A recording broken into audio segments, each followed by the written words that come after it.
Hey everyone, welcome back. In this lecture, we're going to continue our requirements elicitation discussions, and this time we're going to jump into requirement workshops. The first thing is, what is a requirement workshop? Ultimately, it's a structured meeting that involves multiple different groups and users. So it involves the end users, your subject matter experts, both that could be from the business. It also could be from the technology side, the IT side, generally mostly from the business. You have your project manager. If you have one of those in the project, you have them included in here. Any type of business people that are going to be making decisions. That could be management of the business, those stakeholders you've identified on the business side, as well as any IT representatives that are necessary based on the meeting. And really what it's utilized for is to get project teams that are larger together. So generally you want to use this type of scenario when you have cross-functional teams. So if you have teams in different departments that are having the solution that's going to meet both of their needs, this requirement elicitation technique is nice to be able to get them in the room and work through and hash out some of the requirements. You don't want to be eliciting requirements from one group and then going and eliciting requirements from the other group, trying to combine them, then go back and try to get approval and work through all the different pieces.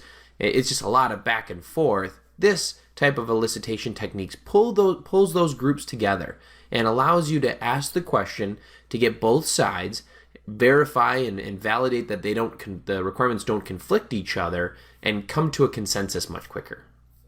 So it's working to define, clarify, and complete requirements. As most of the elicitation techniques are, it's there to help define a requirement, to clarify any muddled requirements or areas of confusion or concern, and then to complete requirements. You want to kind of end with some complete requirements, some approved things from all areas, both the business side, the multiple departments, as well as potentially the technology side as well. So you start this meeting at a really broad level. So you have an agenda, a topic that you're looking to identify and attack. You don't just go in and say, okay, we're here to identify requirements. Generally, you have something that you're looking to get out of it.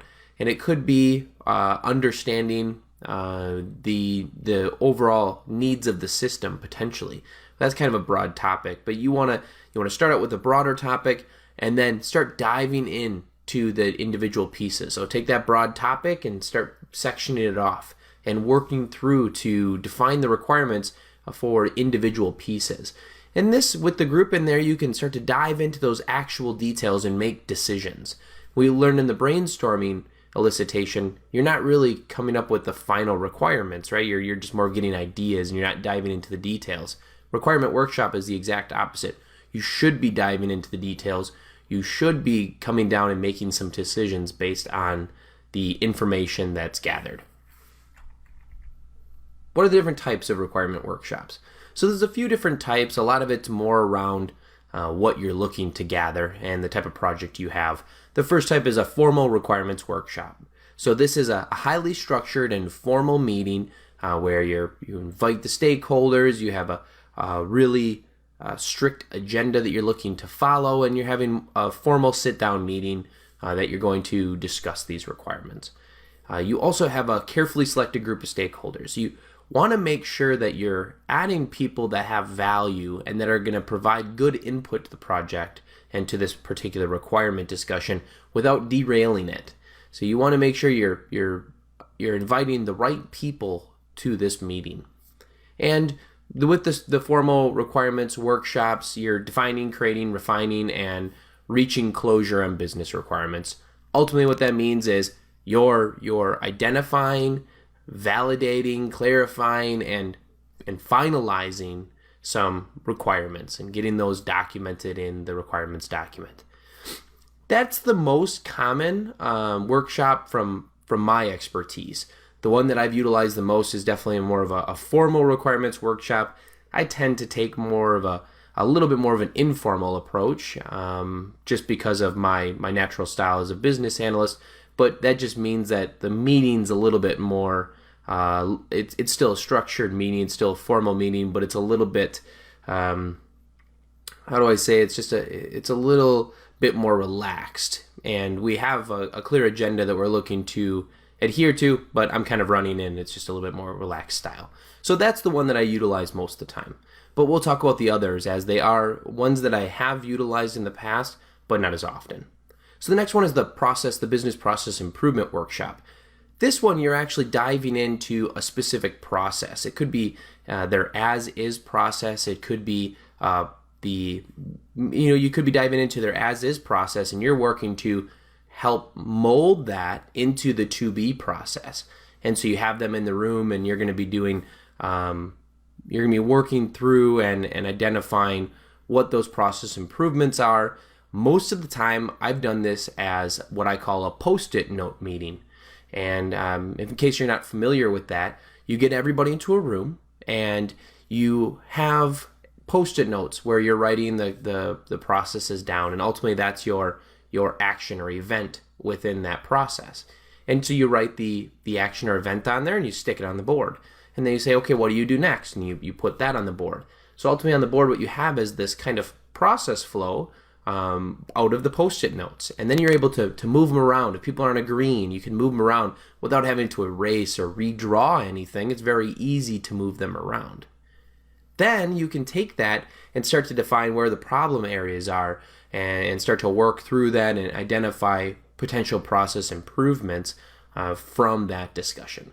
So that seems to work really, really well for me. I always carry a packet or two of post-it notes in my computer bag when I'd head to those meetings, because you never know when you start talking about business process. So regardless, even if it's not this particular requirements workshop, you may get into business process. That's nice to have. The Agile requirements workshops, you can kind of guess, that's utilized in an Agile environment, and those are usually a little bit more unstructured and informal, and that's because the whole Agile methodology is a little bit more around conversations and connections of people rather than documentation and whatnot. So generally, Agile in its full nature is a little bit more unstructured and informal. And also, it's generally used to document the scope of requirements. So as you know, with Agile, you have a kind of the product backlog and the requirements as part of the sprint that you're working through. You're not usually diving in and having requirement workshops in the middle of the project. This is generally used at the beginning of the project to understand what the full scope is and start to write out some of those initial requirements that'll be used as part of the project. So what are some of the advantages and disadvantages, the pros and the cons of using this? So looking at the advantages, it helps you actually be able to get into the details. Where the brainstorming is just ideas, you don't dive in. This one, you actually start diving in. You get good requirements, and they're the real requirements. It's not perceived requirements or guessed at requirements, but they're the real requirements, and you have the people in the room that can make the decisions and to agree to those requirements or disagree, and you can work through that. Also, you have a better chance of creating consensus. When you get people in a room, everybody can get their ideas, their thoughts. People can argue their points and throw up their concerns, or they can agree that, that'll work for us too. That's definitely a requirement. And so you're able to kind of validate and get consensus on those much more quickly. In addition, the requirement accuracy from these are much quicker, and also you're able to get that confirmation. So we kind of talked about that a little bit, that it is a valid requirement. You can pull a big group of people together and gather good requirements because of the structure of the requirements workshop, and because you're kind of facilitating it, you're able to pull that group together and pull out and elicit a lot of those requirements. And then the documentation is something that can be done right after. You've got decisions made, you've got all these notes that the scribe has produced, which we'll talk about in a little bit, and then you're able to take that, spin it up into a full document set, into the business requirements document or whatever you're documenting in the process flow. It could be in a Visio document, but you're able to document that out and send that out to the group for their review and to send back in case you captured anything incorrectly. So it's a little bit more immediate, both in decisions as well as feedback back to the users. And you can kind of show them how they've helped right?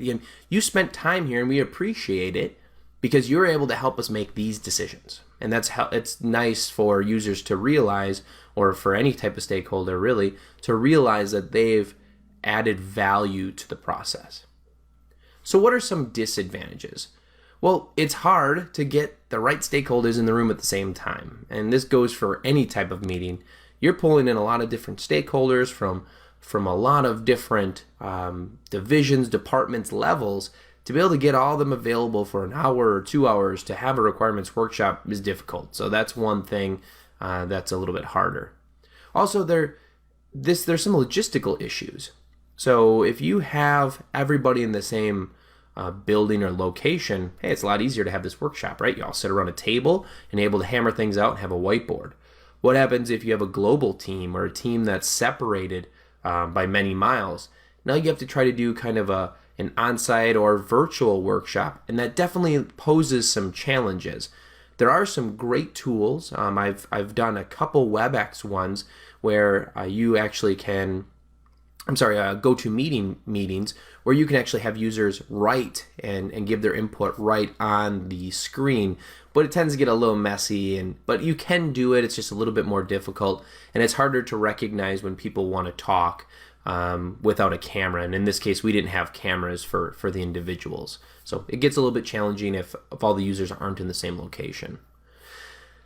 The next thing is, as a disadvantage, is the facilitator needs to be strong, because if they don't do a good job facilitating, if they don't do a good job guiding the discussion can completely go off track outside the scope of the project, or go into a completely different area where different departments or stakeholders are just basically butting heads and conflicting with their requirements and their needs, and they're kind of battling back and forth.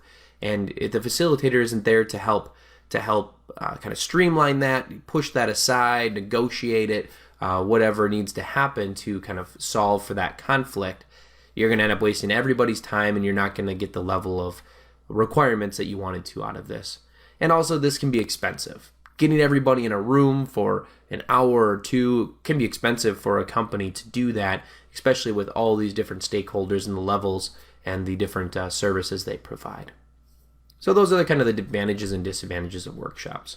So what are some best practices? And these are best practices that I've come up with in utilizing requirement workshops. Honestly, I don't do a lot of workshops because, like I said before, I'm a little bit more of an informal person. I like to plan for it and whatnot, but they have helped in those projects that are larger in size when I have multiple groups, that I can bring the groups together. But these are some of the best practices I've learned with doing the probably 24 workshops that I've put on over my different projects. Number one thing is you need to determine the type of workshop ahead of time. It's actually pretty easy in this case. You have your formal structured requirements workshop or your business process workshop. That's really the two main ones. If you're using Agile, you're using Agile. There's really nothing else to choose from. You're likely going in and attacking from an Agile perspective to determine the scope of the project. So it's a lot easier, but you definitely want to know specifically what type of requirements workshop you're going to be doing. In addition, as always, when you're getting a group of people together, you want to be very clear on what the objective of that meeting is, and be very clear on what that session will deliver in the end. What are the end deliverables? How will it help? And what problems are you ultimately solving? Why did you bring all these people together to have this discussion? Because you have business users and IT users and maybe management at different levels, it's really important for everybody to understand what everybody else is talking about. And the best way, and you've heard it probably a million times, is a visual or a picture's worth 1,000 words. And that really reigns true here. Writing a requirement and writing it in words, it's okay, right? You can definitely do that, and you can, if you write a smart requirement, it can make sense. But writing that in a way that everybody can understand within a meeting can be a little bit difficult. So it's nice to use some type of visual models, whether it's the Post-it notes to identify that process, or whether you're creating some quick models a Venn diagram or something to kind of show the requirement and show what you're meaning, or maybe just a quick view of kind of a visualization of that requirement, how that could be solved. The next thing, I've kind of alluded to this, the facilitator should be experienced. You should be throwing a junior business analyst or a junior project manager to run this type of meeting, because you've got some strong stakeholders in this group, and they're going to potentially derail the whole requirements workshop and cause you not to get the level of detail that you're looking to have. The next thing is, don't invite everybody. I mean, you want to invite all these different groups, the end users, subject matter experts, developers, and senior management, business users, and sometimes IT. But you want to make sure you're only inviting the key people. Don't just invite everybody. You get a group of 20 people in a room, it's going to be really hard to get 20 people to agree on something. You need to make sure you're grabbing 1 or 2 people out of those key areas and pull them into the room. So I target between 8 to 12 people. I don't really like to get above that. Less than 8 is great too, but generally if I have less than 8, I'm not doing a requirements workshop, because that means I don't have as many teams getting pulled together. I can only remember one where I had maybe 7 people, and I think I originally invited 8, but one ended up not being able to attend, and we determined it was okay because we had another person there with similar experience and usability of the product. The last thing is, it's a personal note from me. You need to remember you're an analyst, not a facilitator. So you're not there to take the order, so to speak, of the requirements. You're not just, oh, okay, perfect, so you want that. Okay, and you want that, okay? You need to be the analyst. You need to be challenging and questioning what they're saying. You need to be bringing your experience and expertise to the table and kind of working through and massaging these requirements. Don't just write them down as they are. If there's requirements that are conflicting with other requirements, call that out in this meeting. This is the perfect time to address those conflicting requirements and to come up with a solution for it before you break and now you have to try to pull more people back in to go over some conflicting or requirements that won't work together. So I hope that helps. Requirement workshops, like I said, are a little bit more formal, a little bit more structured, generally are going to be used on your larger projects.